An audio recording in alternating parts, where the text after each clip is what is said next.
觀眾你哋好，我係秦怡經。多倫多市選咧已經嚟到白熱化嘅階段啦。我哋今日咧就會去到 Tory 嘅記者會，睇下佢有咩講。同埋一陣間咧，佢會同我傾下有關佢個人啦，同埋佢啲政綱嘅問題。你哋有幾認識 Tory 咧？佢本身咧就係一個律師，喺80年代咧就喺飛街一間好出名嘅律師樓嗰度做合夥人。佢亦都係好多政治人物幕後嘅策劃嘅人嚟嘅，例如係想當年嘅安省省長 Premier Davis 啦，同埋甚至到多倫多前市長賴士文咧，佢都有幫過佢嘅競選。但係佢本身咧就從來咧都冇出嚟參選過，或者係當過一啲政治嘅任何嘅position 嘅。佢喺參選之前咧，佢就係一間好大嘅 cable 公司嘅總裁。有好多人咧就批評話佢係一個咁右派同埋保守派嘅背景咧，佢係唔係好認識多倫多市一啲貧窮嘅問題。但係 Tory 同我傾嘅時候咧，就話對佢嚟講，喺呢個市最重要嘅問題，目前面對嘅就係貧窮嘅問題。我哋聽下佢應該點講。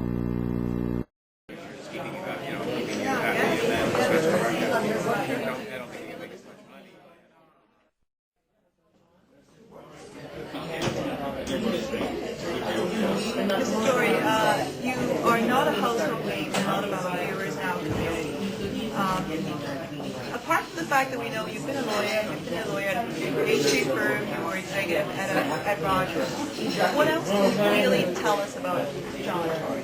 Well, I'm a husband of 25 years with my wife, Barbara. I'm a father of 4 children, 3 of whom have left to go to university, and in fact one has already graduated now. I'm a person who's been very active in the community. I've been the head of the United Way and very involved with the United Way for a decade.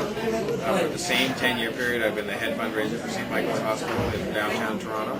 I've been involved with many, many other organizations, whether it was the Canadian Football League or Community Living Toronto, which helps developmentally handicapped people. So I've been very, very involved in my community. I like to do things on weekends just like other people do. I love to go to restaurants in the city, go to concerts, play golf. I play tennis, I ski. So people often think that somehow politicians or those who want to be in politics are different. They're really not. I live a life like most other people. I've been very lucky in my life, but otherwise, I probably care about many of the same things that the people watching care about, and really want to try and make a difference in the city for a brief period of time. I guess that needs to be my next question. A lot of people, I would say, some may even be a little surprised that you've decided to go politics now at this particular time. And why municipal? Why a change in career? Is it because of the problems going on at Rogers, the succession problems at the board? You name it. A lot of speculation out there. And why municipal? Why not provincial? Maybe even federal with the new right-wing coalition forming? Yeah, well, that's a good question. I mean, I was a very valued executive at Rogers, and they sort of pleaded with me to stay when I announced I was going to leave and go into politics, so there was no issue at Rogers. I wanted to keep my job there indefinitely. I could have done so.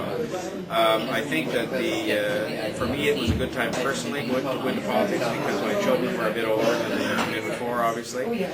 It was a good time personally in terms of my age. I'm 49 years old, and it's a good time, I think, to do this kind of thing in your life for a while. And I've said very clearly I only want to be in politics for 6 years if I can get elected twice. And so then I'll be in my mid-50s and still able to have one more career, probably in business or in the media or something before I retire.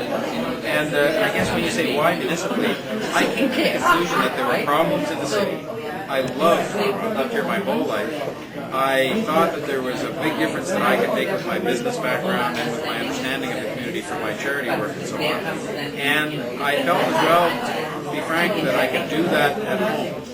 You know, if you go into federal politics, you have to leave home. You're going to Ottawa and you're all over the country all the time. If you go into provincial politics, you're all over the place. Whereas in Toronto, you can do something that makes a difference in your own community. And the issues I find very interesting. The issues seem interesting to you, but the voter turnout generally in municipal elections is way lower than the state or provincial or federal level. Wouldn't you think you could do more at the level, provincially at least, I don't think so. Bigger issue. I mean, I think that the big issues that people are concerned about right now are things like affordable housing. They're very concerned about childcare. And while these issues, I think one of the problems we go through in this country too often is we sort of talk about a given issue being the responsibility of one government or another. In fact, the way we've set up our system, right or wrong, all of these issues probably involve all of the governments. And the more they started to work in partnership together, something that I'm very committed to doing, I think we'd actually get more done. And I think to put somebody like me in as the mayor of Toronto at the City Hall, working together with Milton McGinty and Denise Sparks, and Paul Martin in Ottawa will actually help us produce more results for people, which is really why I'm running. Well, now that you've talked about the different levels of government, you also recognize the fact that there is no clear channel communicated formally about this between the city and the federal level. Paul Martin has always talked about some sort of a new deal with the cities, and so have you. How do you expect that to be done? Do you expect that would be an easy job to be done, getting money from the federal government? A lot of downloading has taken place in the last few years, and now our finance minister has said that we are, the only G7 nation who has such a high surplus. That's only because a lot of downloading has been done federally and then provincially and then to the state. Do you think that will be an easy task? I don't think it'll be easy, but I think that what is happening is that the federal government, Mr. Martin, the new Prime Minister, who's going to come into office soon, the provincial government, Mr. McGinty, the new Premier, have both recognized the need to invest in cities, and they've said so, and they've said it over and over again. And I think that's encouraging. So I don't think it's going to be easy to get all of the money we need, but I think it is going to be easier than it was before. What I've been saying is that the one thing we have to do to make sure we make it as easy as possible is to manage our own affairs better so that people can see this city is better run. We've stopped wasting taxpayers' money on ridiculous things. And so I think that will give a greater level of confidence to the other levels of government. They can help Toronto and invest in Toronto without fear that the money is going to be wasted. So I intend to have a very civilized and productive relationship, a partnership with the other levels of government. And I think if we act that way, we have every reason to believe they will invest in Toronto because it's good for them and it's good for Canada. Now, you've mentioned a lot of issues on your platform, the garbage incineration, you've mentioned replacing the traffic lights, you've mentioned rebuilding our city. How can we actually really do that and yet be able to find the money to do it? Because rebuilding takes a lot of money. And the city has been so much taxed. Well, I'll say three things about that. The first is that some of that money obviously has to come from the other levels of government through the New Deal that we've just been discussing, and I think they've indicated an intention to send a lot more money to the city to help us. The second thing is that I am not averse to looking at using the private sector's money to help make some of these things happen. So if you said to me, would I rule out the possible partnership with the private sector to build more transit for the city, I'd say no, I would not rule it out. I want the TTC to own it, and I want the TTC to operate it.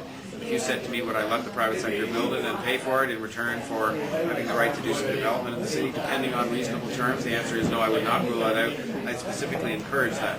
And the third thing we have to do, and I think this is something that's very much on my plate to deal with as the mayor, is we have to cut the waste from the taxpayers' money. It's not waste in the sense that people are deliberately going down to City Hall and finding ways to kind of earn money. They're just not running the government as well as they can. They're just not cutting out a lot of the bureaucracy and paperwork that drive people crazy and that costs us a lot of money.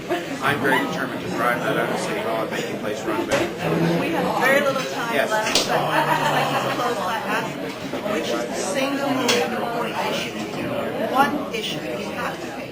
The single most important issue is the poverty, the disadvantage, the despair that is growing up in probably 15, 20 neighborhoods in our city, and the fact that a lot of those neighborhoods are populated by people who are new to the country, and we simply have to attack that with vigor in all of the communities, business, labor, the academic community, to say these are people who are citizens just like everybody else. They deserve a fair chance. They're people who can contribute to this community in many different ways. We've got to make sure they have the programs to help them get on their feet and contribute what they can and be treated in the manner that we would expect people to be treated in this city. Thank you so much for your time. Thank you very much.